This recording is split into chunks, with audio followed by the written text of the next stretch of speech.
Hi everyone, my name is Anna. I am a registered kinesiologist and one of the trainers with Vintage Fitness. We're here in my garden today and I'm going to show you a really quick warm-up that you can do before gardening. So the first thing that we're going to start with is just getting the legs moving a little bit. We're going to do some squats, okay? So make sure you're starting with those hips pushing back, sitting back like you'd sit into a chair. If that's too hard, you can always do a sit to stand or even just a quarter squat, so a smaller movement. Okay, we want to get the arms moving as well. So we're going to do some arm circles, 10 each direction. Get them nice and warm.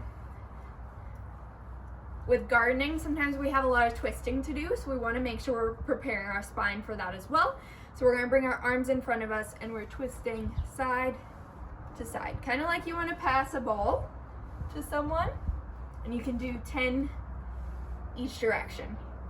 When we have to do lifting, we definitely use our legs a lot, so we want to make sure we're warming up the back side of our legs as well. One of my favorite exercises for that is something called a windmill. So you're going to bring your arms out to the side, you're going to twist and touch your toes. Again, you can do about 10 of these on each side. That's a good way to get you nice and warm.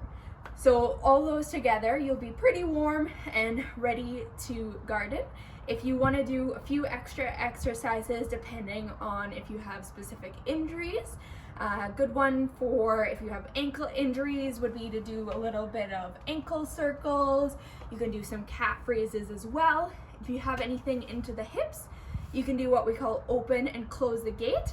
So bringing the leg up, out, and down to open the gate, and over the opposite way from outside, over top and down to close the gate. So that's another good one there.